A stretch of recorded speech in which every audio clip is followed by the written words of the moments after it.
but my biggest opportunity when I first started photography was I became R. Kelly's personal photographer, right? Mm. So with that, I got a I'm gonna chance to save my jokes. I'm save gonna it, save. save it, save it. But something that stands out to me has to be the first time that I met, or I won't say met, but worked with Jamie Foxx.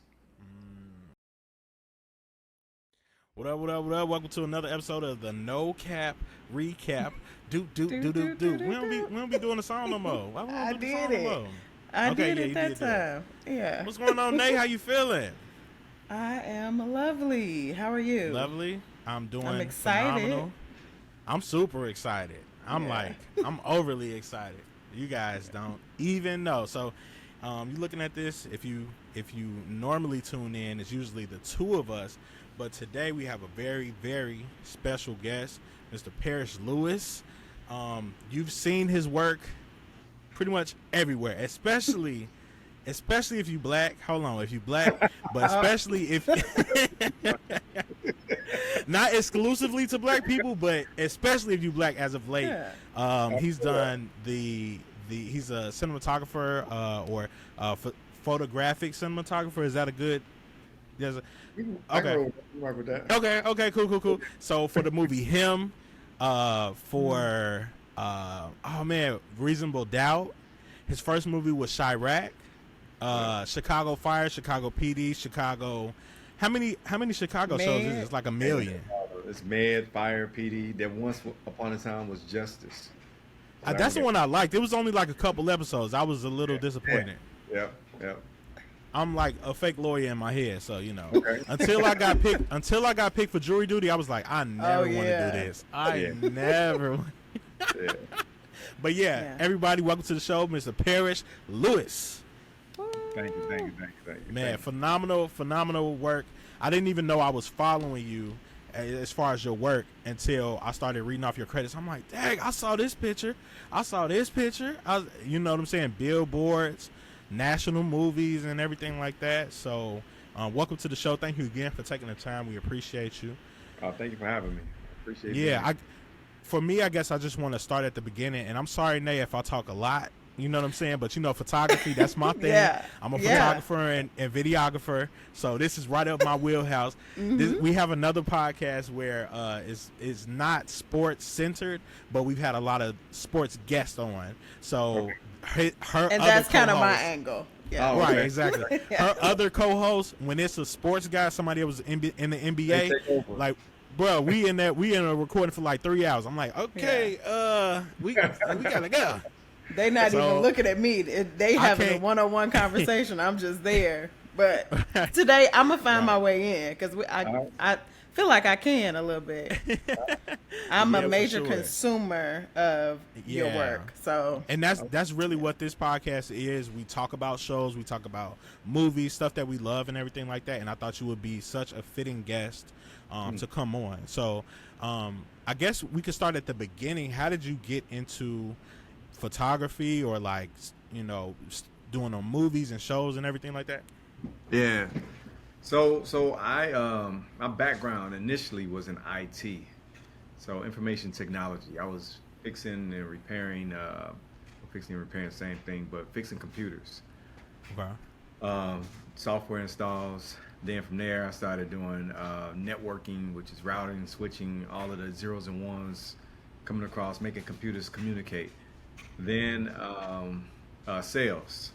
But then at a certain point, I just kind of got like, I didn't, that corporate world wasn't really my thing. Mm-hmm. So I wanted to do something that I can do that I didn't have to rely on anybody else. And I just kind of, honestly, I tell people I kind of fell into photography. It Mm-hmm. wasn't like I had an uncle who had a camera and it passed down to me. That story ain't mine. It's like I literally was trying to figure out what to do. And what's interesting is that I hear a lot of young people talking about like, man, I'm trying to figure out my path, right? Mm-hmm. And really, I was unafraid to just try a whole bunch of things. I promoted parties. So, yeah, so that was me trying to figure my way out of corporate America. Mm-hmm. yeah, I yeah. just could not be in the corporate America space. So after promoting parties, then I tried to do like thought I could probably try to model, and that's kind of like the segue. That's kind of what led. Okay. Yeah, yeah. So, so when I tried to do that, I had to get headshots. So there was a guy I went to book the headshot session, and I realized that I remember I think he charged me like something like $65 per roll of film, and I'm like, wait a minute, you taking pictures of me and you charging per roll of film because there was no digital there, Right. like per roll of film. So I was intrigued more so with what he was doing than trying to get my headshots done. You know, I was asking questions. And then shortly after I did that photo shoot, got the headshots, I saw something at Columbia College in Chicago about a 13-week photography course. I was like, yeah, I'm all over that. So I took that Oh 13-week wow. photography course at Columbia. And that's kind of like how it got started from there. And I remember during that time, the professor was a little bitter. He was like, you know, photography is not what it used to be. You know, he did everything but saying that it was not a viable career. And I Yeah. was like, I was more so intrigued with it because I knew that I paid $65 per roll. You can't tell me that this dude hustled the shit out Right. of me. Got this. I want in on this. Right, exactly. Yeah, and I already had a technical mindset, right? Because I come from IT. So by it being technical and then it being something that I didn't have to rely on anybody else, it was like my trade. And I didn't think of it as a trade then, but now it was like it was in modern day trade, you know? Yeah. So, yeah, that's what it was, and that's how Yeah. I got into it. Whenever I think about photography and videography, I always think about like when people say, skills pay the bills. And when I'm on these, shoots and different stuff like that, I'm like, wow, I'm really able to take care of my family because I could tell you this is not good lighting. Let's come over here.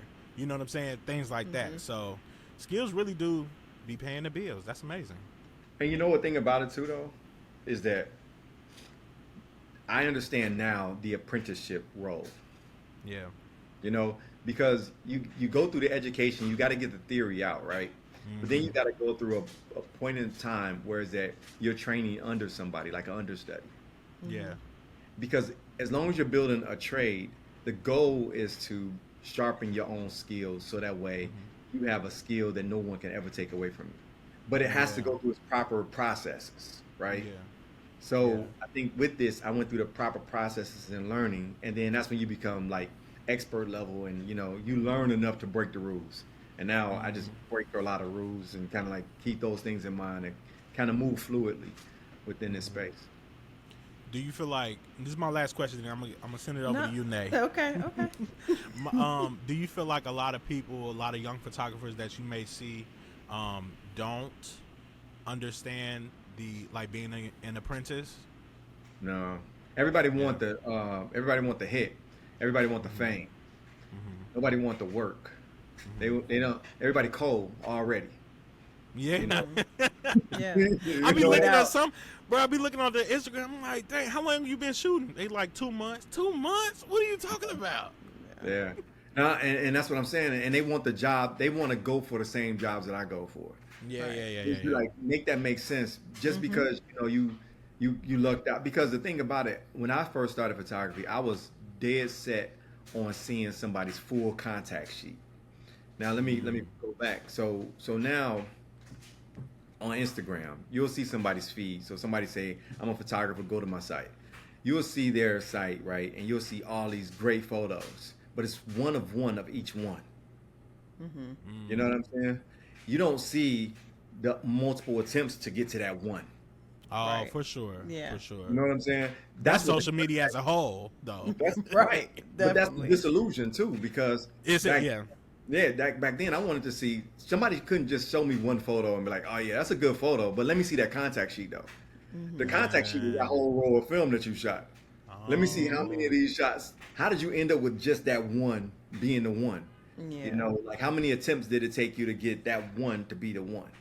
And unfortunately, we've bypassed that point where it's not about like you don't see the person's process. You don't see like, oh, I see how you kind of came to this one being the one that you picked.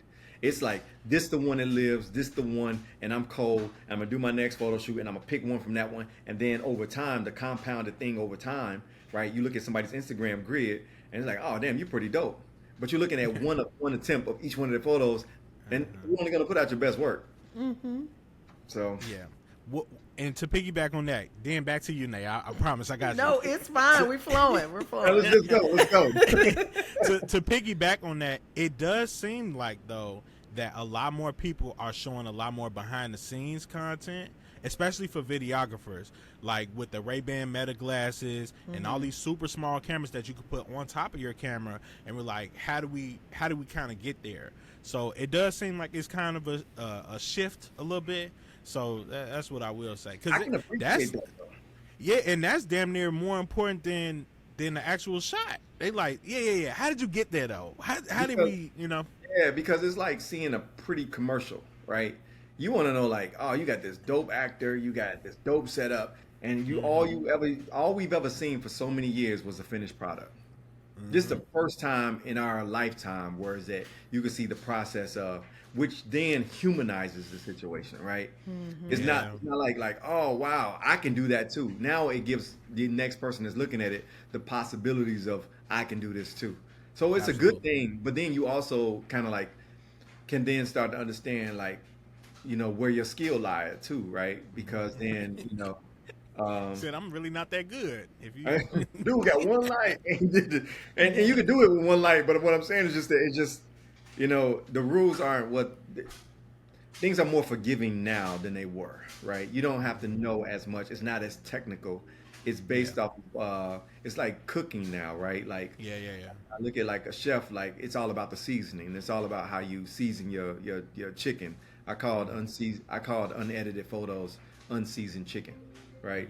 So it's like having unseasoned chicken, and you gotta And now don't you nobody gotta want change. that. Now, don't nobody want unseasoned chicken, and that's why I tell people when you're shooting, everybody can shoot the same thing. A camera is like a stove. Everybody got one in their crib. What makes you multiple? different? You're right. But people definitely want that restaurant experience. They do.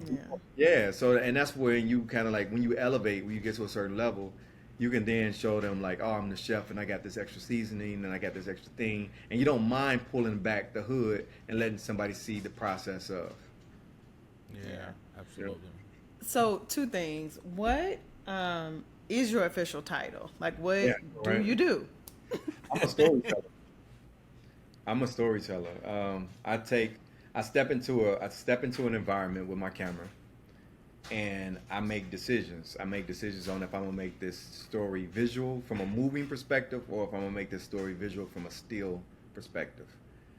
And based off of that, I think that the hardest thing to do is to be able to tell a story with a still image versus tell the story with emotion, right? Because then it's like you're walking somebody through the whole process, but you're stringing it along, and how you guide the story, you're still narrating or directing that. But I think that it's much harder to tell the story with a single image. And I push myself to be able to tell that story with a single image, opposed to just taking pictures. Because like I said, anybody can just pull out their phone and you can get a quality image, and it's not a bad thing. You can get a quality image. Yeah. So, And not like in the days of filters and all the other stuff that people can do with photos, I know just from my end, being able to take an Instagram photo or a Snapchat, you can make it look quality. You can fake the funk, right? But like, it's nothing like having somebody that has gone through the process and knows what to look for and can tell you exactly what's going to work for your project and what's not. Do you have like a trademark look to what you do? Or is it truly based on whatever the project is, or whatever, like, how do you step into a shoot and come out with the thing that we see? It's a case by case, project by project basis. And so there's an old school photographer named Richard Avedon. Richard Avedon has a quote that I live by, and he says that my photos are more about me than they are of my subject, right? And now I live in that more so now than ever before, because it's when, depending on how I sauce up my photo, I put my seasoning on it, it's based off of how I feel that night, right? So I'm not gonna ever shoot something and then just turn it in like you know, my the worst job in the world for me is somebody to say, "Oh, just shoot it and give us all your raw files." Like, no, no, I need to have Right. total creative control, right? Mm-hmm. Yeah. Because you can hire anybody to do that. Then there's no reason for me to be able to get my rate that I'm kind of negotiating for and things like that. You want my point of view. When people Mm-hmm. hire me, they hire me for my point of view. You're hiring me to be able to tell the story how I see it, not only just capturing the images, but also how I season my chicken, how I edit it, right? Mm-hmm. So all of that is based off of like what story, what look and feel. Because when you watch a movie, right? Think about when you go watch a movie. Like let's call it the most visual movie that I've seen to date right now in this current time was Sinners, right? Mm-hmm. And when you listen to Ryan Coogler, right, when you listen to him and he talks about the coldest thing that he did was when he started breaking down the different formats and the different version and why he shot it on film and all other thing, right? Yeah. You know, and it made me realize that it's a taste thing. People hire you for your taste. Yeah. It's like a style thing, right? Like um, photography now has turned into a style thing. It's about who. Let's get this person to do it because they've been able to display this style or this style, not necessarily be trendy, but to be able to demonstrate that you got a style that you could communicate depending on like once you understand the brief, the storyline and what it's all about. And when you hire a person like me, it's like, all right, cool. This is what I'm thinking, and this is how I see it. And everything that I've done has been in the cinema space, so that's Yeah. given me an advantage too because I see the best cinematographers in the world, the best directors in the world, coloring these movies. And when you see this visual thing, it looks like a masterpiece on screen. Even if you look at him, despite whatever bad Yeah.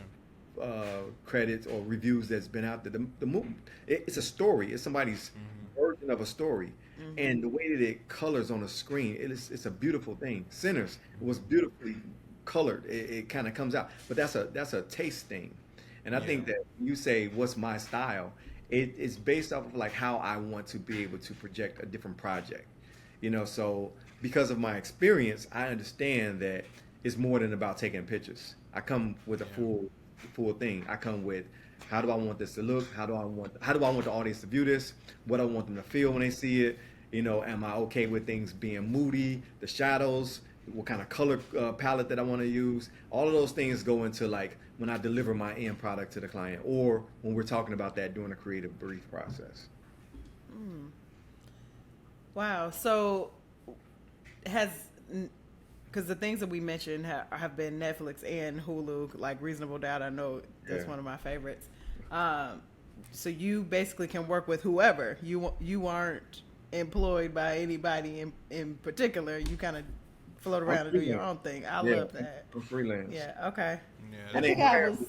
Yeah, they hire me because they know that. So when people like, so when you hire for like an event, you know, B, you might be familiar with like a shot list. A client will give you a shot list. Like, here are the shots we're looking for. We're looking Yeah. for, we want to get this person in the room, that person in the room. We need to get this product. We need to. So when they hire me, when these movies or the TV shows hire me, I don't get a shot list.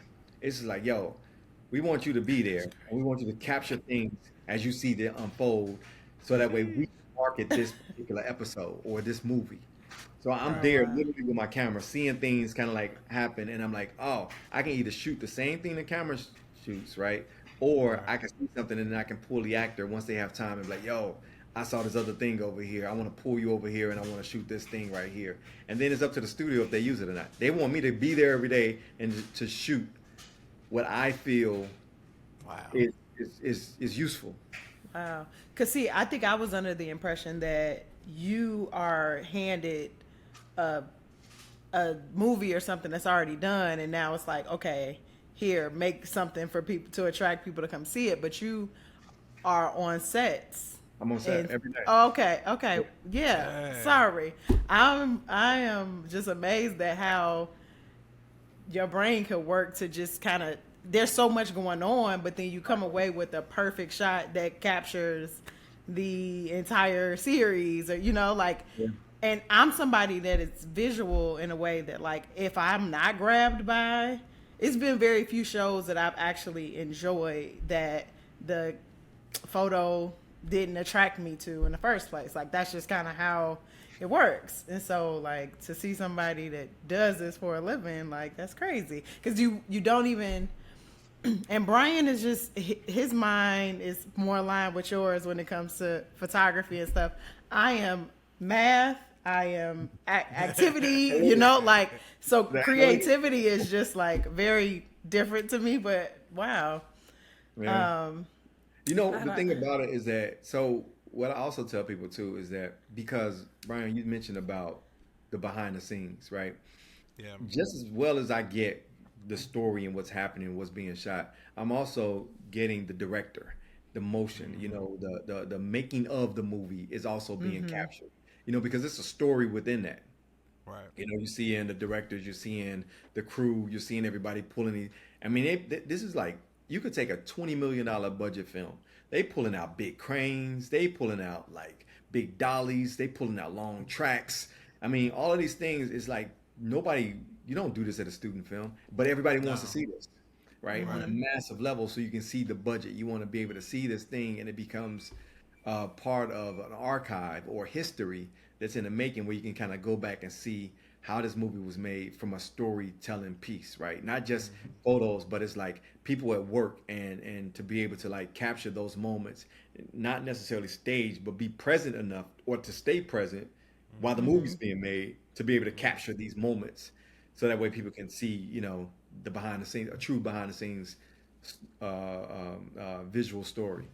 Yeah. So I was gonna ask, do you ever not come away with something, or like, are you just always able to get that perfect shot? And I'm sure throughout your process, it may have looked different years ago than how it does now. Maybe you don't need as much time, or have you ever just kind of hit a roadblock?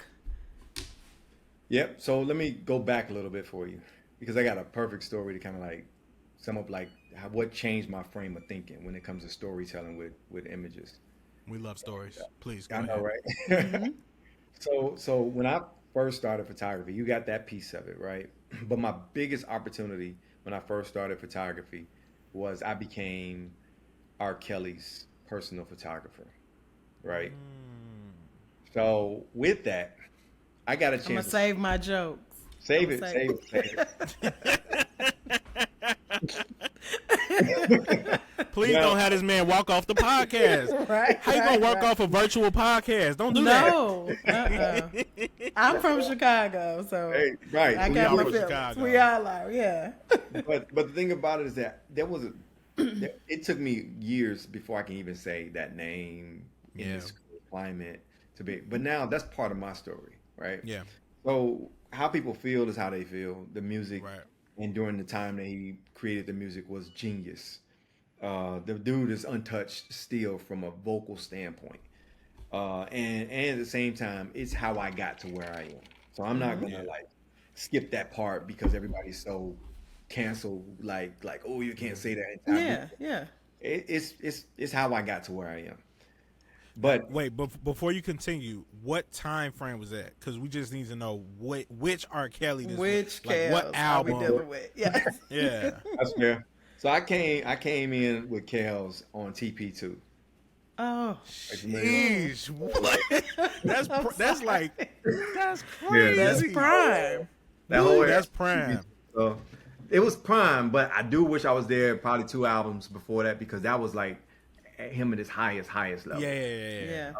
Yeah. That was But like a resurgence. That was like his oh, first resurgence. True, true. Yeah, yeah, yeah. yeah. So if you look at every album cover from TP2 on, I got credit for that because I shot the album covers for those. Yo, that's The crazy. white fur? The white Like, fur, you that's see you? it? Yes, yes. You already know. Yo, Yes, that's that's cool. crazy. Yes. Wow. Yeah, so with that, I got a chance to go on tour. And the reason why I bring this story up to bring it back home is that I remember going to the Grammys with R. Kelly when I first started with him. This was after we shot the whole sequence of Trapped in the Closet, right? So we shot all of these sequences, which I thought at that time, genius, right? I mean, you can literally listen to, if you get a chance, you go back and listen to Trapped in the Closet, however many chapters it is entertainment Yes. from the first From the episode beginning. all the way Yeah. up until the last one. You Yep. just want to know what's going to happen. But that's genius all within itself. Yeah. So we did that. We shot that. And that's when I was on movie set. Well, not a movie set, but we were on the video set of creating Trapped in the Closet during that whole time. after Trapped in the Closet, we then went on tour, and that's when I got a chance to kind of like see the lifestyle of the biggest music artist in the early 2000s. I mean, he was the biggest R&B artist in the early 2000s. And I remember at the Grammys, we were there, and I was taking photos. I was on the tour bus. Because he didn't fly, so we took the tour bus all the way out to I think it was in Miami during this time. And I'm seeing Quincy Jones, I'm seeing Whitney Houston, I'm seeing all of these icons that was there. And then I'm seeing all these people taking pictures of R. Kelly. I'm seeing these people chasing us, and then I'm in disbelief, like, wow, this is really happening. These people really like his music. So we get to the Grammys, and when you go to like a show like that, there's what they call a photo pit. So the photo pit is where all of the photographers are, and this is where like every outlet, every media outlet has a place to be. They hire photographers and they need to be at that place, and they're taking shots of whatever artist to kind of come across this carpet. So because I was R. Kelly's personal photographer, I saw the photo pit, and I was like, oh, that's what a photographer's are. I'm gonna go to the photo pit. I went to the photo pit, and I'm taking photos. R. Kelly saw me taking photos from across the way, and he just begged for me to come here. He's like, come here. What are you doing? I was like, I'm in the photo pit with the other photographers. Right. I'm your photographer. I'm taking pictures. He was like, I don't need you to take pictures, the same pictures that they're taking. That pictures is for the media. I need you to tell the story. I need pictures of you telling the story of me being the biggest artist in the world. He thought highly of us. He was accurate about who he was at that time. Taking pictures of the biggest artists in the world because I want to create a GOAT book. He's like, you need to go back and look at Gordon Parks. You need to go back and look at storytelling and how they use their camera as a way of telling a story. At that time, I was just thinking pictures. I'm taking Right. pictures. But he was trying to get me in the mindset of being a photographer is more than just taking pictures. It's being able to control a narrative and be put into a room to tell your own point of view. You want to be a Yeah. person that people hire to tell their point of view. So what was it like following R. Kelly? I got to give another person who hasn't been on tour with R. Kelly the story through visual photos of what that was like. Ooh, it was a bunch of photographers in a photo. Take the picture of the photo pit. Take the pictures of people taking the different flashes. Take the pictures of the mob chasing me. Take the pictures of the crowd that's watching. And at the time, I felt like I want to do what they're doing because I didn't know. I thought that was sexier to me. But the biggest piece of it was that I had access that nobody else had. And that Right. hit me later. So that then started to put me in the mindset. And over the years, I developed the mindset of storytelling and point of view. So that's how it all kind of started for me and kind of building that up. Wow. R. Kelly. That is crazy. Yeah. I'm like in awe. That's Yeah. so after Kels, did you work with any other artists Absolutely. going on tour? Wow. Absolutely. Yeah. I mean, Chicago was my stomping ground. Like R. Kelly opened up the door for me to have access to anybody that I needed to have access to at that point in time. Sheesh. I mean, it was at the point where it's that if people saw me, they thought R. Kelly was close by because they knew I was his guy. Wow. And that kind of gave me a level of status in a sense during that time in the early 2000s. As things kind of started to deteriorate, it also had me to make some really tough decisions early on. I'm glad for the decisions that I made because when the news hit and everything started to go crazy, my phone was blowing up. But I chose not to. It's operating with integrity. I didn't want to be paparazzi. Right. Right. I wanted to be able to. I knew I wanted to. There was a space for me in entertainment, and if I jumped to the first media outlet to call me and offer me $1 to give up some photos, then I wouldn't have had the career that I have All now. right. That might have been Yeah, the that's first and the really important. last. That might have been Yeah. the Yeah. Yeah. Yeah. So Yeah, at that's that really important. point, I think I established a level of trustworthiness to other entertainers. Whereas that they was like, oh, okay. So when you ask, did I work with others? Yeah, this opened up. They knew that. Well, if he didn't tell, people don't know until now. Like they knew I worked with an artist, but in other interviews, I've always never given names and never really said who. But I just come to the recent as of recently, it was like, let me just name it, call it, and be comfortable with it. I just Yeah. got comfortable with doing that. Yeah. I also we, feel we like appreciate that exclusive. for Yeah, sure. thank you. For sure. The other thing, just kind of off to the side, R. Kelly's music is so popular on TikTok, Mm. and I'm like, none of these people, all the people that have canceled him and everything else, are now the people that are benefiting through TikTok off of some of his music. So My I know son, that Chicago people have like this allegiance in a way that Yeah. like other yeah, people they in do. other parts of the country My son don't recently, have. he found Trapped in the Closet on TikTok. See? See?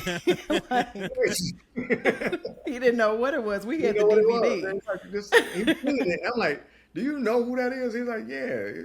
And it's like, wow. So it's so imagine his music has, and he hasn't even come out with any new music, but it's been able to stand the test of time Yeah. and be more Hmm. relevant now, even during this whole period and everything that's going on. And that's the thing, unfortunately, is that um, people don't understand that there's people are of certain times, Mm-hmm. and Hmm. during that time, certain things was happening that should not have been, but certain things was just happening, and more than R. Kelly and was having those issues. Right. The right. You Leave it said if there. you want to start calling it out, but yeah, no, It's- I I get it, I get it. We ain't gotta stay there, but okay. So my question is, so to stay on artists for a little bit. So how did you know if it wasn't like an opportunity versus like making a living? You know what I'm saying, for these different artists, because you know how artists can be. They like, oh yeah, I want some artists. I want the world, but I want to pay you like $2. So can you come on Mm-hmm. tour and get? And you don't have to get into like specific numbers and stuff like that. But I guess, how do you know when something is just like this once in a lifetime opportunity? Maybe I shouldn't charge for it. Versus, hey, this is my fee. You know. It's a good question because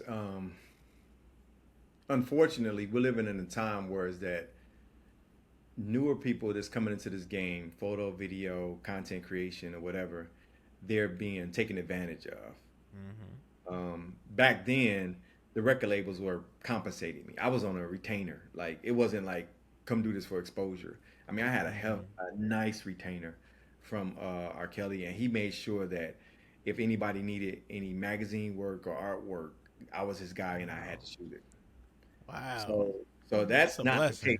Yeah, that's not the case now. That's why I'm Uh-uh. kind of like having a little pause with answering that question because people will throw out like back in the day exposure. The big thing, Brian, if you remember or if you familiar with this term, test for prints, TFP. Like you Mm-hmm. shoot me for exposure. Mm-hmm. And through this exposure, my network will then people in my network will start to hire you for work. Mm-hmm. That unfortunately is a thing that I didn't get I didn't have. That didn't happen during my time because you have to understand now. I wouldn't shoot music artists now. There's not a music artist that I would shoot right now because I know that they don't have the. I know how the money flows and it works and the brand deals and the artists really like you saying I'm a personal photographer. Somebody nowadays it doesn't it doesn't equal anything monetarily. It doesn't mean that you can then take care of your household or your family. It's Mm-hmm. just a different day and a different time for that. So So do you own the work? Like when you take the photos, those belong to you, or like when you were working for an artist or a record label, do they just get access to whatever you have? You they know? get access. So that's why the industry's changing, right? Because Mm-hmm. they had to license out images. I'll shoot. I own the rights to everything that I shot. But if they and I'll let them see like a book or a catalog or a link to see, and then they can license out certain photos on how they want to use it based off of like where it was going to be displayed, how it was going to be used. The game has changed so much because photography to a great deal has been commoditized, whereas that people haven't been able to withstand or hold up the value that it takes to be able to capture an image of a thing to be able to license those images out. So things are being changed so much now, whereas that it wasn't like that before. So we're learning new ways of like how do you make a living doing this now because it's Right. different, not like it used to be. What do you see as like a new way of making a living? Um, yeah. Yeah, I think it's being comfortable in knowing that you have to have your own point of view. Mm-hmm. I think that when you get comfortable knowing that you have a point of view, for example, I'll take it down to something basic as a headshot. Mm-hmm. If you're a photographer coming into the game and you want to do headshots, you can't give your client who hires you to do headshots all 200 of the images you shot, Mm. you know, because then it's like you water it down. So it's like this person really came to you for a headshot. Ultimately, they want to use one photo. Mm-hmm. Right. And when they use this one photo, you got 199 more photos, but they got to sift through all of those 200 photos to find that one good photo that they need. I think the value is being able to help people make decisions, Mm-hmm. right? So instead of shooting 200, yeah, you're going to end up shooting 200, but then why not go that extra step as a photographer, decision maker, and say, I'm going to give you 20 of your best selects. Mm-hmm. That way, the mind of the person who gets it don't feel like overwhelmed with like I got 200 photos to look through. This Yeah. ain't good. This ain't good. That ain't okay. Mm-hmm. This one might work. This one might work. So then they start. You're judged based off of your worst image. So they see Yeah. anything in that 200 that makes them feel like, ah man, what was he doing? What was the light doing? It's gonna make them Right. throw away the whole photo. The whole photo shoot was trash. Mm-hmm. But Mm-hmm. if Or you make them feel like anybody could have did this, or like I could have, like My it cousin JJ got a eliminates the camera. right, there right. you go. Yeah. That's it. But if you curate, right, and you Yeah. set a certain standard, a certain level, and I think that people are slowly getting to the zone because so many people are being filtered out because the $200 holla is what I call it. Was that I'll pay you $200 for these photos. Right. It's not worth it because then now you shot these photos for $200, right? Then you got to come back, sit in front of your computer. You got to edit these photos up. You got to get it to them. You got to deal with the back and forth and trying to prove your worth and prove your value to them. And then at the end of the day, it's like, man, I've worked literally for $10 an hour, Mm-hmm. Yeah. Right. and then Yeah. they still don't like the photos, Yeah. right? Yeah. So Could have so made more at Chick-fil-A. you could have made more. So now what you're seeing, I see right now, I see a lot of people just ditching the camera. I don't want to do this anymore. This is Yeah. cool. I don't want to do this anymore because people don't value me. Well, it's Mm-hmm. because you didn't value yourself. You was giving away the bag. You was giving Mm. away, you didn't think through the process, right? That's just like when you go to a certain restaurant. You ever go to a restaurant and you see only five things on the menu, Mm-hmm. right? It's like why don't only got Mm-hmm. these five things on the menu? You go to the restaurant for those five things. Right. That's what Yeah. makes that restaurant special. Mm-hmm. You don't go to the restaurant because they got every option that you want. You got burgers, you got wings, you got Like you know crystals. like They got Chris. everything. They I'm got sorry. every- Yeah, no, you're Are right. you familiar with crystals on Sibley? Yeah, for They sure. got You put in- tacos, Hey, chicken, wait, now burgers. Like hold it's on, too hold on. much. Don't talk. Wait, don't talk about crystals now. Don't talk about crystals because they No, chicken is good. Okay, it that's is. and that, we know it's funny. I've only had their chicken. That's the only thing I had. Oh, Six see, wings, yeah. mild sauce, lemon pepper. That's it. Yeah. All that other Yeah. stuff. Why y'all got burritos? I mean, I guess I'm agreeing with you at this point. Yeah. But that's the whole point. But Yeah. if you take out time to really curate your style, curate what you do, your service offerings and what you do, you can demand more, right? Because then this goes back to the first question you asked me, what's your style, right? It's based off of what I'm feeling during that time, based off of what I think the client might want. And it's a gamble because they can look at it and say, I don't want this. I don't like none of this. Mm-hmm. But you do enough work, whereas that it's perception based too, right? How Mm-hmm. what people perceive, they believe. You see me on movies. You've seen the stuff you've seen the movie posters I've done. I've gotten a proven track record, right? So it's like, oh, well, Parrish is gonna shoot it. The name is gonna go with it. So then over time, which then goes back to the first thing we talked about, Brian. It was like so many people doing it. It how do you just kind of get in and want that instant? It just takes time to build that. If you're Yeah. not willing to kind of get in and build that whole thing, because there was it took time for me to get to the point where it's that I'm gonna show up and you're gonna get my point of view on. I'm okay with like this is my point of view. Somebody who just get into it, you don't have that luxury to say I'm gonna just do this. You have to be able to take those. Okay, so now it's coming full circle. So you have to get into those jobs that gives you exposure to show what Yeah. you can do. You know what I'm Yeah. saying? Mm-hmm. So Yeah. it's doing the work, build up, build up, build up. It's compound over time, playing the long game Mm-hmm. instead of just like getting in. Oh, I'm cold with it. I should be doing this. So now you're doing these major ad campaigns for little or nothing. Whereas that you could have get a seasoned photographer could have had this job and really but now it brought it down because guess what? Oh, we got something that the agency's like, oh, we got something that works. So we don't really have to hire this other guy that's going to charge us $10,000 to be able to do this photo shoot. We got it all for like $200, the $200 hour. Yeah, but it's stepped on at that point. Yeah. Super special. Well, so many Yeah. different. It's so many different variables that's in play with it because photography has been commoditized. That's why you have to be more than a photographer. You have to be a visual storyteller. You have to have a point of view. It's all based off of point of view. Yeah, I saw a couple like Instagram reels and TikToks and stuff of photographers when the company or whoever wants to book them is like, how much do you charge for this? And they like, I'll charge you $1,000. And they're like, done, sent it over. And they're like, whoa. It's like, why you send it over so fast? I said, like, my number was way low. It's like, man, we was going to spend $7,000 on this. You only needed $1,000. Yeah, or more. So it's interesting right now. It's interesting right now. I'm kind of curious to see how it all goes because the internet is hungry. Content is being created. Now you're up against AI, right? So I was so gonna it's so ask many about different that. things it's so many different things that's in play. I'm a little nervous, but I got a point of view, and I know that my point of view is based off of experience. So I know that I have I lean heavy on my point of view and my style or my taste or how I think the end product, what I'm thinking of, having that vision to know what I want the finished product to look like. Yeah, You know. absolutely.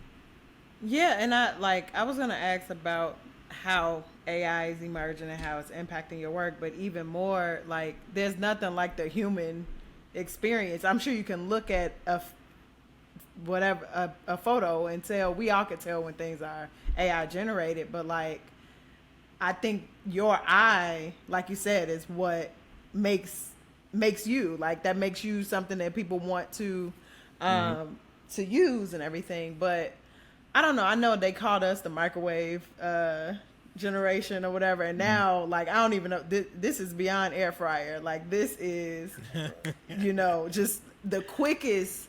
Like no character behind the work that you do and things like Yeah. that. But I'm in education, so it concerns me for like what the world is gonna look like. Like what are we turning out into the world? Kids that can't answer questions without being able to type something. But I could see in your work it kind of being a thing. But I feel like there's nothing like having a human that actually knows what he's talking about and has a proven track record with what you do. So that's one thing. But my other question is like, do you ever walk away from a shoot like, man, I just killed that?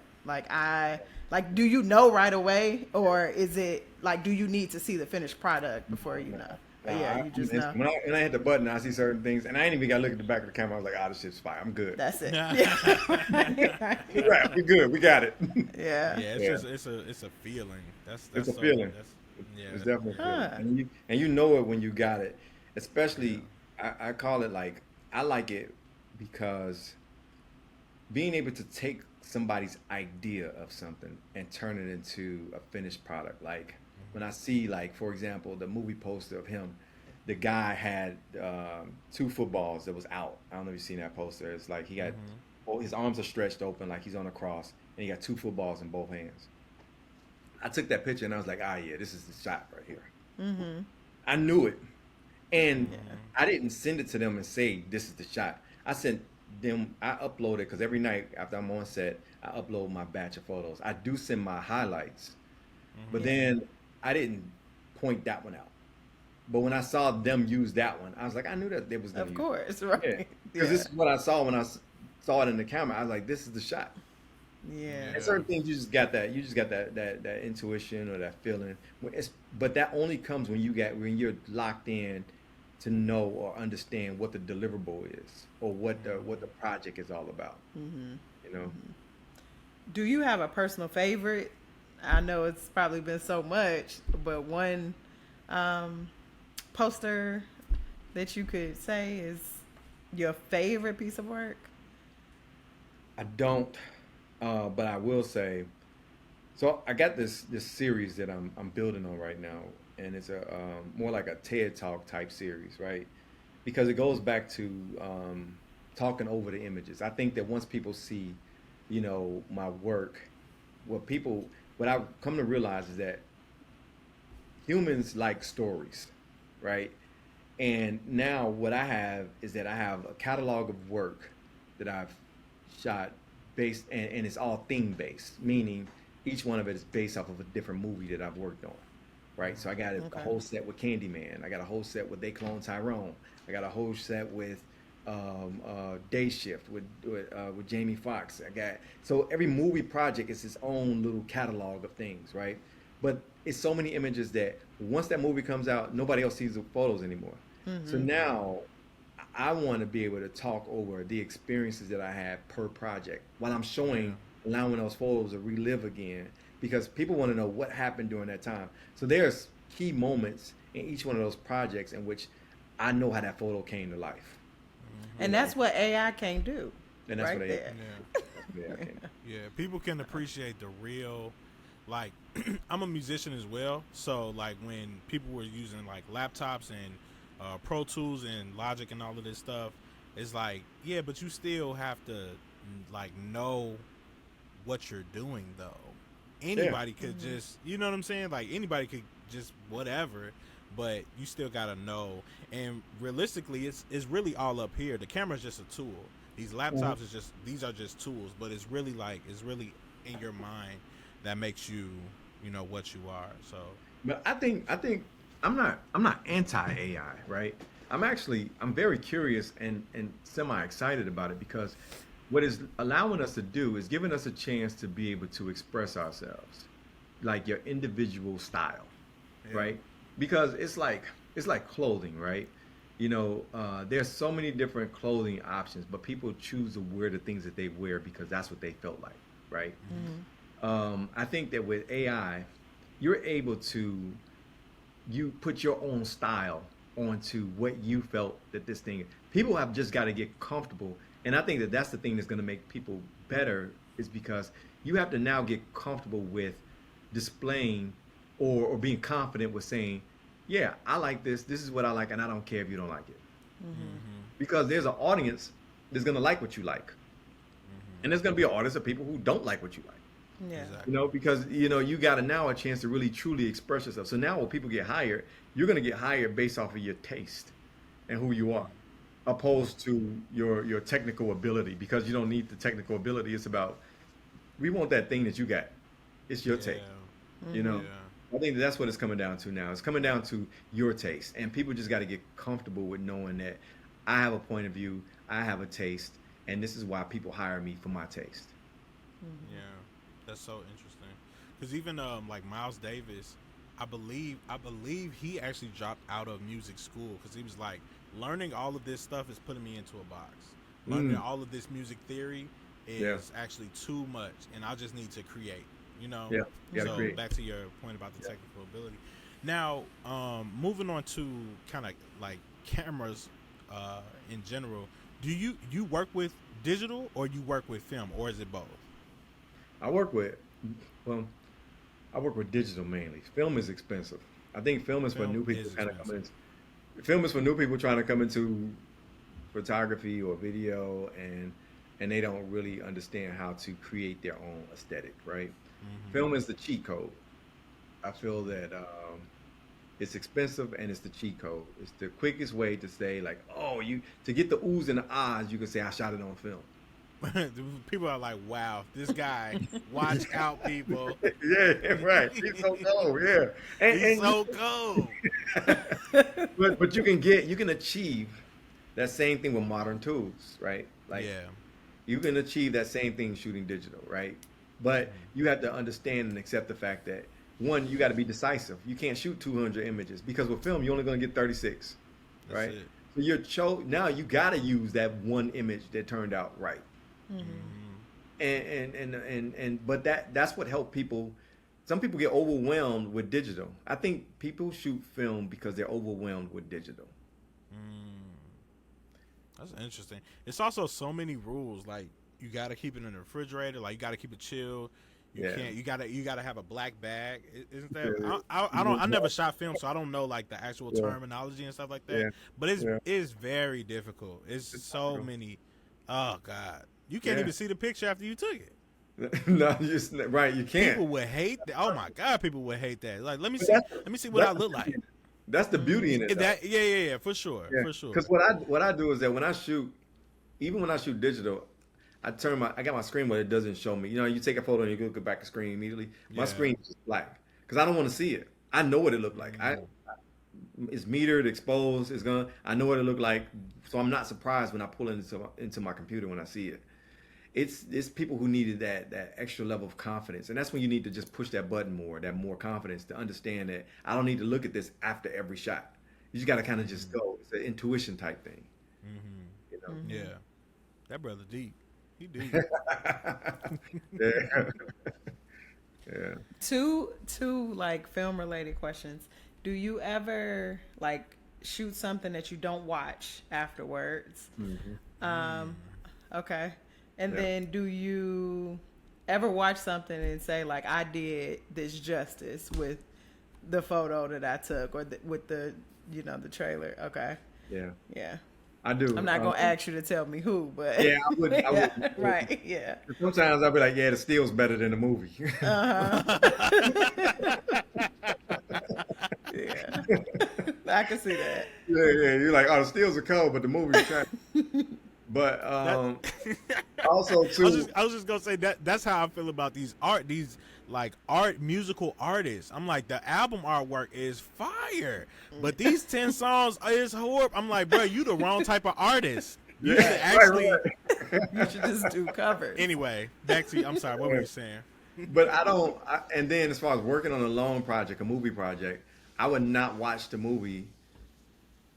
In fact, my wife finds it hard to watch movies with me now because I'm more so thinking about the technical end. While she's trying to enjoy it and watch the movie, I'm thinking about how many times they had to break down, set up, if that's a oneer, or why they shoot it this way, or if the eye line is off, or I'm looking at too many of the other little things that drive me Yeah. crazy, opposed to paying attention to the movie. Right. Yeah. So I'm sure in a movie like Sinners, you probably like that was. It was. I was gonna say like porn, but It took me on a journey where I was able to truly appreciate it. yeah. Okay, that's good. Yeah. I'm glad. And they bringing it back to the IMAX during like Halloween. Oh wow, that's good. Oh, that That's a good time to Yeah. bring it back too. Yeah, for sure. So I want to see it again for sure. But I am hearing this new movie with Al Pacino's pretty good. Everybody's talking about that one. Not Al I don't Pacino, even but, know that one. Leonardo DiCaprio. Oh, okay, right. Oh right. yeah. Yeah, I hear that's I really actually good. I actually didn't want to see it because I was like, whatever. But then they were like, That's no, the it's one really, that you really just good. sent in the group chat, Yeah, right? with Tiana and Yeah. Sanaa Getting Lathan. some really good reviews. Yeah. Yeah, I was actually a little I surprised. I want was to go like, see that one. Yeah. yeah, I definitely want to go see that. Is there anybody that you want to work with that you haven't worked with yet? Yeah. Denzel Washington, Will Smith. I think them my big ones. Them my big ones right there. I want to work with Brad Pitt, George Clooney. Those are my four.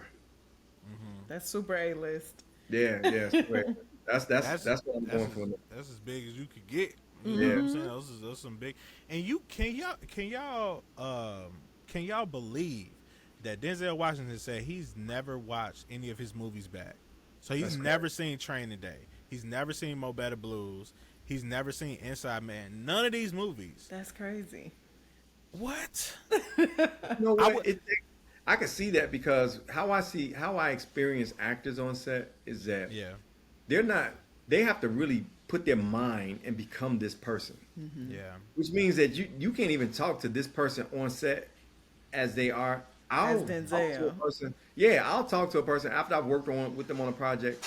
Could have had like a crazy experience or not a good experience with them on set, but then meet them after everything is out and released, and they're completely open and completely different. Yeah. I can So see that. it's hard. I hate when actors get bad reviews or bad, press because when people have worked with them and they're like, I didn't like working with them because they were such a diva or this. But you don't even understand the mental aspect or the mental thing that kind of comes with that person having to dive into that character and be that character on set and then now they can finally be themselves afterwards, but they're being judged off of how they treated you when they were on set. Especially if they were a horrible person.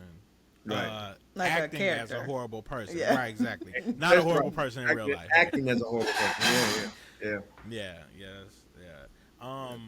My other question: do you have peers in this space that kind of do what you do? How do you navigate these relationships? And is it like competition sometimes, or it's competitive. yeah, I wish that it was not competitive, but it's mm-hmm. competitive. But I understand why it's competitive. Yeah, There's not a lot of. It's not like it's so many. Like you can be an event photographer, and like there's events going on around the world all the time. yeah, There's only so many movies being made.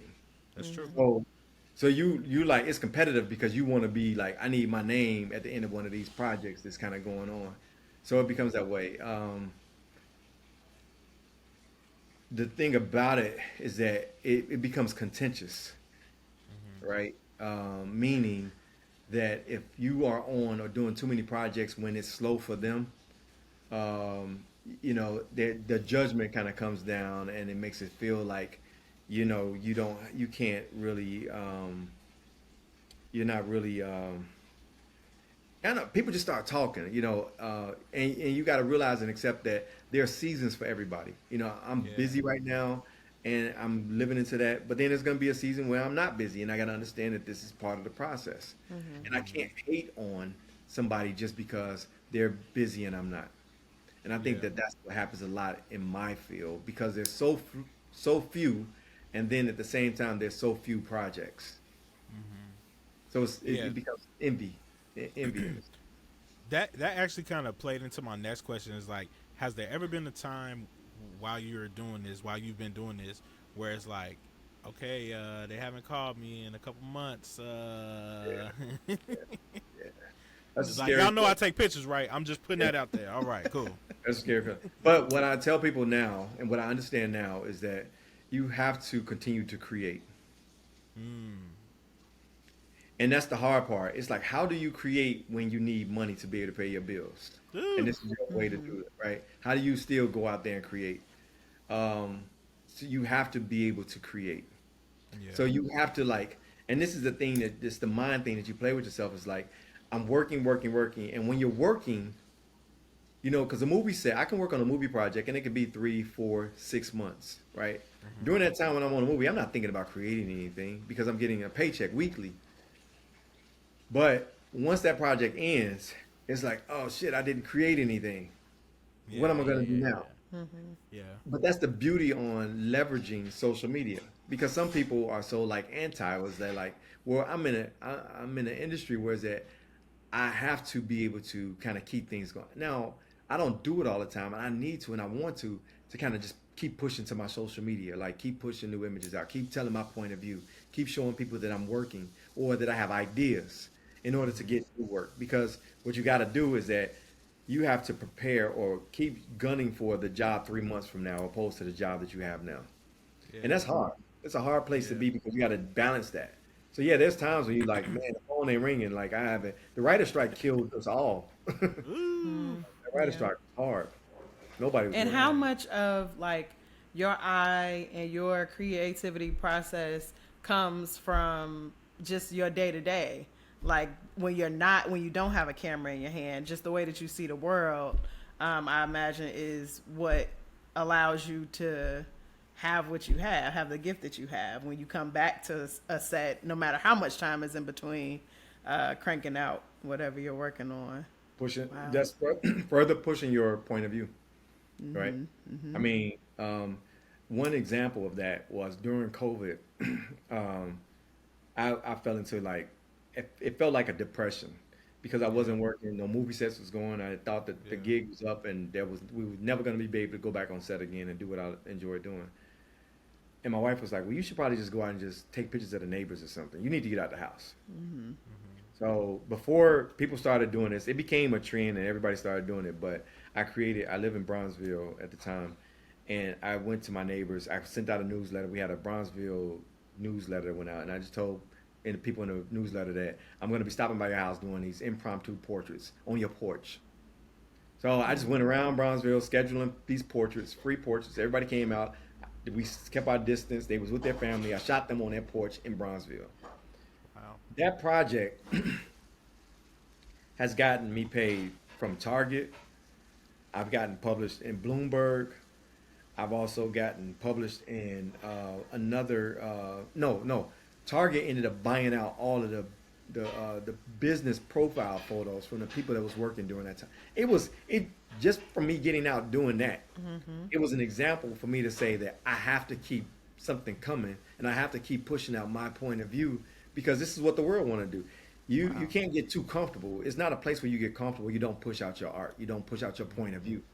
Because a lot of times people say that photographers aren't artists, but photographers have a point of view, and it's the way you do it, and it's the way you pursue it. That's where the art comes in at, because you have a way of expressing how do I take this portrait and turn it into something that feels and looks like art that's going to live on, and it's my point of view. So you got to keep working to kind of build that out, and that's when I know like that to me was a sign to say I have to, even when I'm not working, I have to have a personal project. And this is what I tell people when they come to me, like, what can I do to get? You have to throw yourself in a personal project. Because work is work. You're not going to enjoy, I can't say that I enjoy the movie sets when I'm on them every day. Work is giving me my paycheck. Yeah, Right? yeah. But what gives me life is like, oh, I created I got this concept that I'm shooting. I did an exhibit. I did my first exhibit. And that felt like it was a whole nother level. It felt like an unlocker because it was the first time I shot something that I wanted to do, and people came out to support me to see it and also buy the art. Wow. It's like, well, I want more of this. I need to do more of this type of stuff. So I'm working to do more of that, but that's the goal, is to just do more of the things that I want to do, opposed to doing things that I'm commissioned to do. Yeah. Yeah. Passion projects. Yeah, you need them. Yeah. Yeah, you need them. The only way you're gonna get your next project is through a passion project. Mm-hmm. Man, Yeah. I'm learning a lot. Yeah, this is crazy.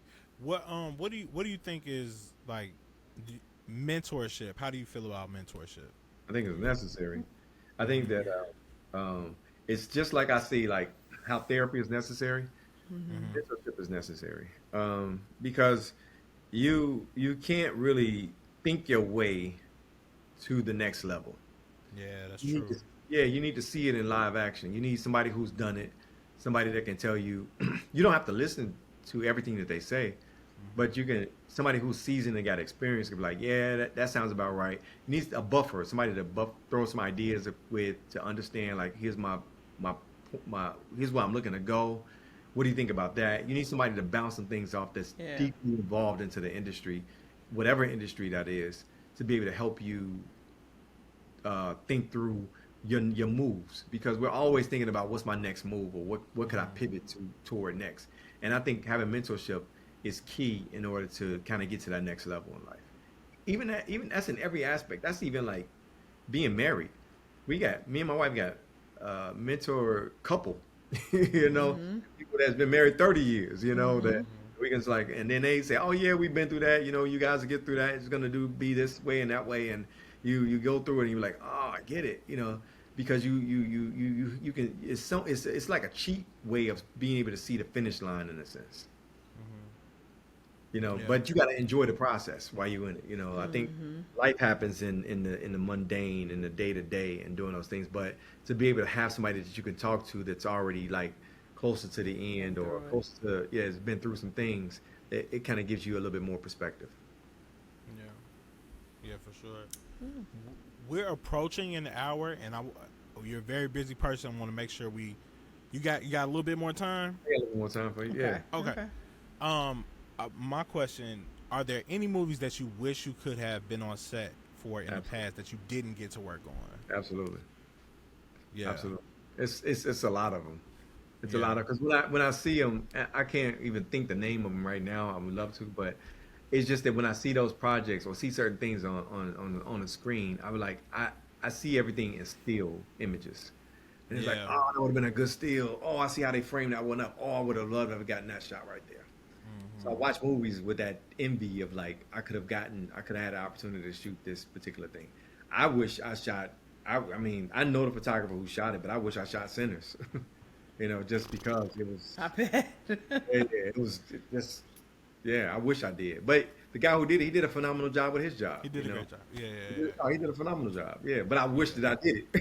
Yeah, it. yeah, yeah. Yeah. You did a great job, brother, but I still wish that Right. it was me though. Right. You know what I'm I saying? wish I did it. Every Yeah. every time I watch like Meteor Man, that's how I feel.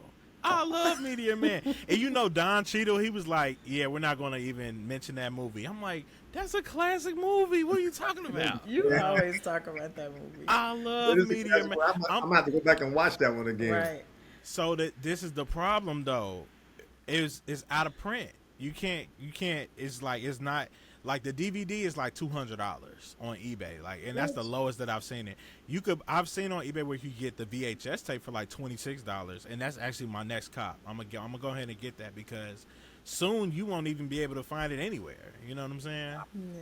It's not And on any of the streaming platforms. Oh, absolutely not. No. And I'm actually going to make a video for my YouTube channel that basically says why we need to start investing in physical media again. Because I would make fun of my dad so much because he got so many DVDs. Pops, why you got so many DVDs? But now I understand. He's like, boy, I ain't getting rid of these DVDs, boy. You gonna learn one day. You got like, them towers. he got he's so many towers I could barely move. I'm trying to get back, you know. But it makes sense because they don't even, you know what I'm saying? Like if you just think about a DVD, there was booklets, like you know, there's a lot of stuff in there. They don't there's nowhere that you could find that stuff anymore, you know. So as of recent, like in the last probably like 2 or 3 weeks, I done bought like probably like 5 or 6 DVDs, you know, on eBay, because I'm like I bought The Last Dragon. You know, that's a classic. That's classic. So enough, right? Kiss my Converse, sucker.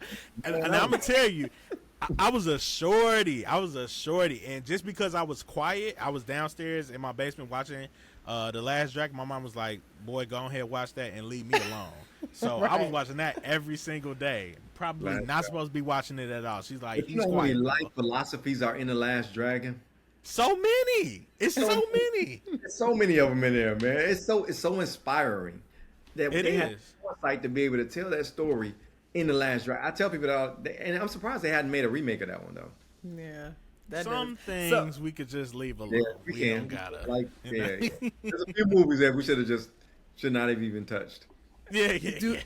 Do you have any like movies that are classics to you that if you had an opportunity to shot, you know what you would do for it to shoot? I'm sorry. Like just thinking back to maybe childhood movies or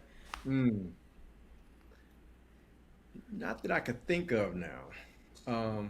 I do try to go into each project. Fortunately, I've worked on some phenomenal projects, and I know some people who worked on some projects and it was like I would not have wanted that job. Like I would not have wanted to shoot Sesame Street, you know. And that's just, but That's somebody important. has to do that. Somebody has Right, to exactly. For Yeah. your preference, it's not. Yeah, I get it. But I'm very fortunate to be able to be proud and happy. Well, be proud of the projects that I did work on. That if I think about the past, I think that during that time it was for its time.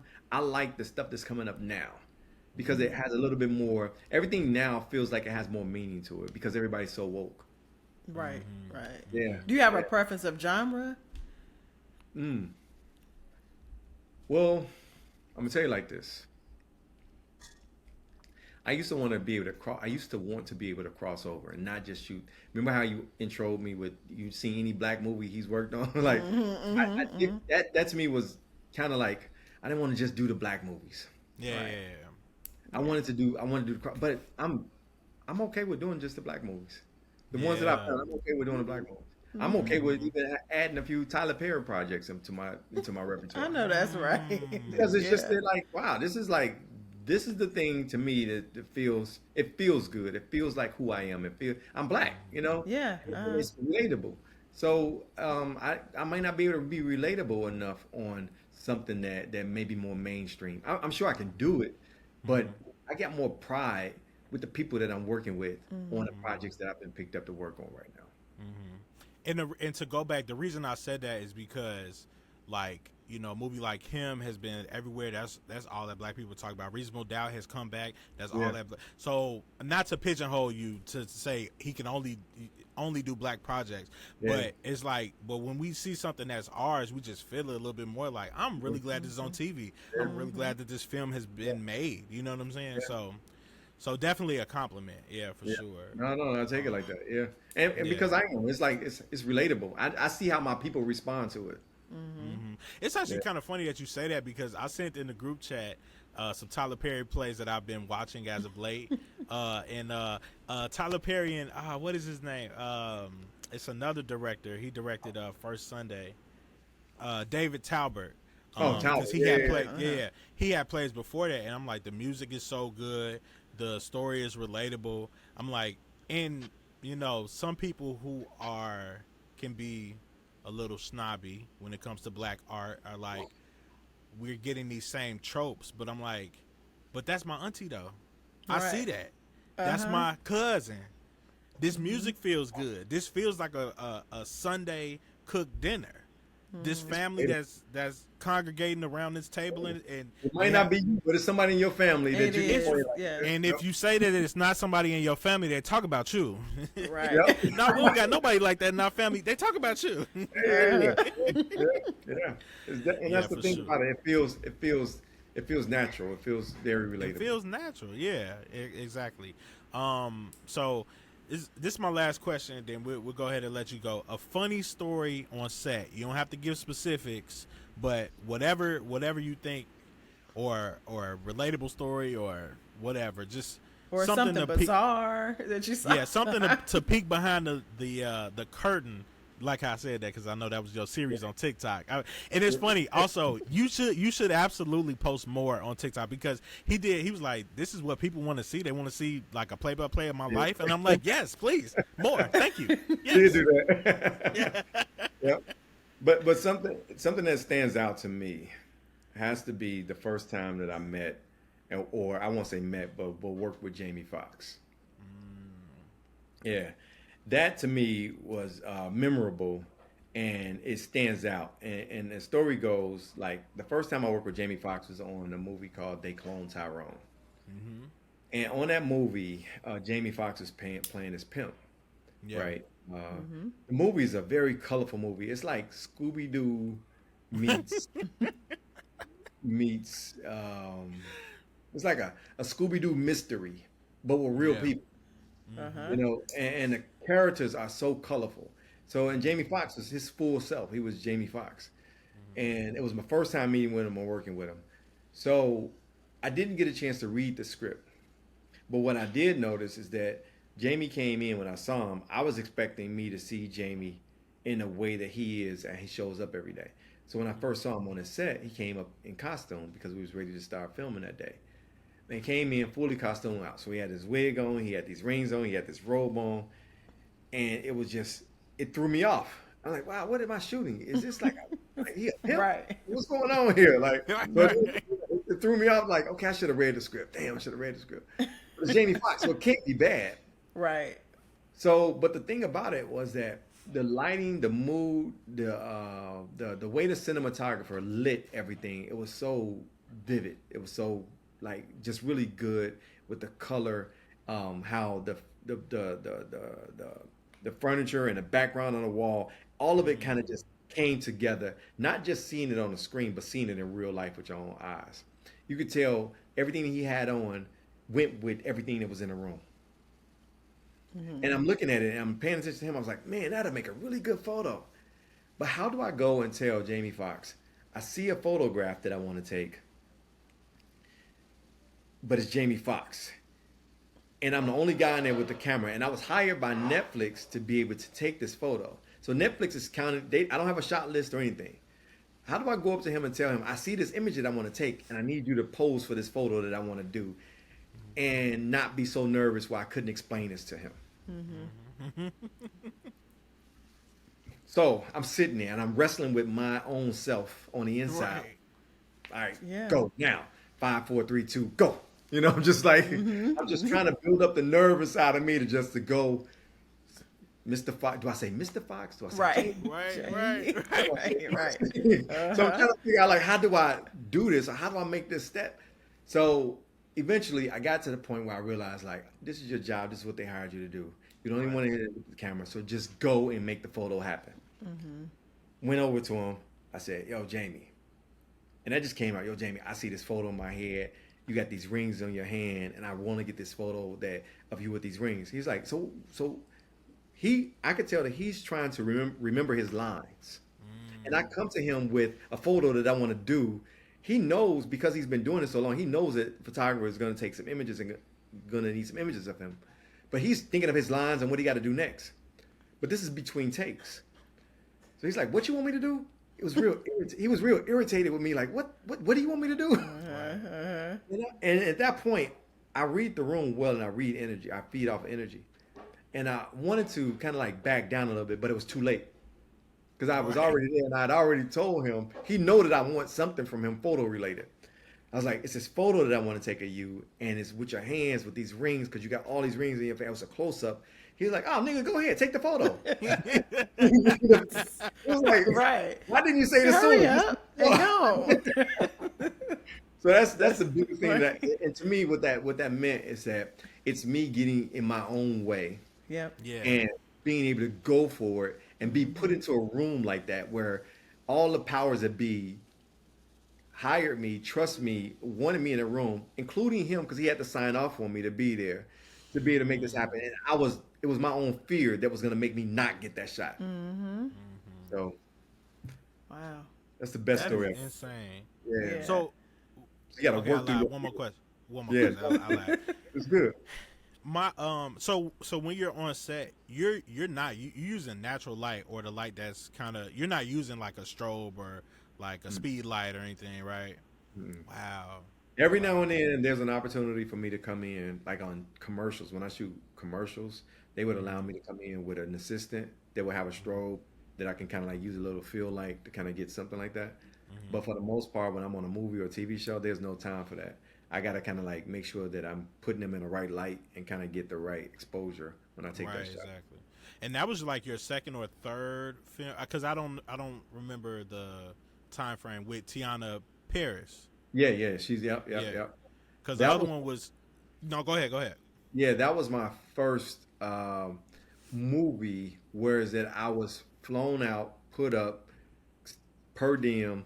Like it was my dream project because I knew I wanted to. When I was working in space before, it was in Chicago. I knew the people. It felt like it wasn't as demanding. Yeah. This one, there was a lot of stakes involved. I mean, they flew me first class out. They put me up in a hotel. They giving me a per diem. It's so many stakes that I'm like, oh, I'm official. This ain't Yeah, like we I'm call at that being flued out. You Yeah, was flued I'm out. You got flued out. Yeah, for sure. I'm gonna make something happen. They done flew me out. Right. And so the other one that you worked on, which I really liked a lot, I'm not gonna say his name because we are from Chicago and we don't play like that. Sweet Tooth Man. You get what I'm saying? Well, she was in that too. I'm not saying his name. You already said it once. He said it that's once. enough. That's enough. Yep. That was a really great film too, though. I just wanted to put that out there. Yeah. Yeah, that's funny. Yeah. Hey, you Well, got any more questions? No, I'm just amazed, and I want to say thank you for being here with us. Like, you truly Yeah. are inspiration. I didn't know the gravity of all that you've done, and I feel like you will have those things that you spoke about, wanting to work with certain actors as of today, because I feel like your spirit is in the right place, and you do all the things correctly. Just from the vibe, I pick up energy too, and I feel like you're a great dude. Thank you. I appreciate that. Thank you for being here with us. This is awesome. I appreciate this. This is good. Yeah. Thank you all for the opportunity and wanting to take out time to talk to me on your platform too. It means a lot to me to be able to be seen. So thank you for seeing me. Yeah, absolutely. Keep telling the stories. I'm Yeah, always. keep telling the stories, Doc. Always. Yes, sir, Doc. Now you want to take us out? Yeah. Thank everybody for being here tonight. This has been No Cap Recap. See y'all later. And we'll see y'all in the next episode. All right.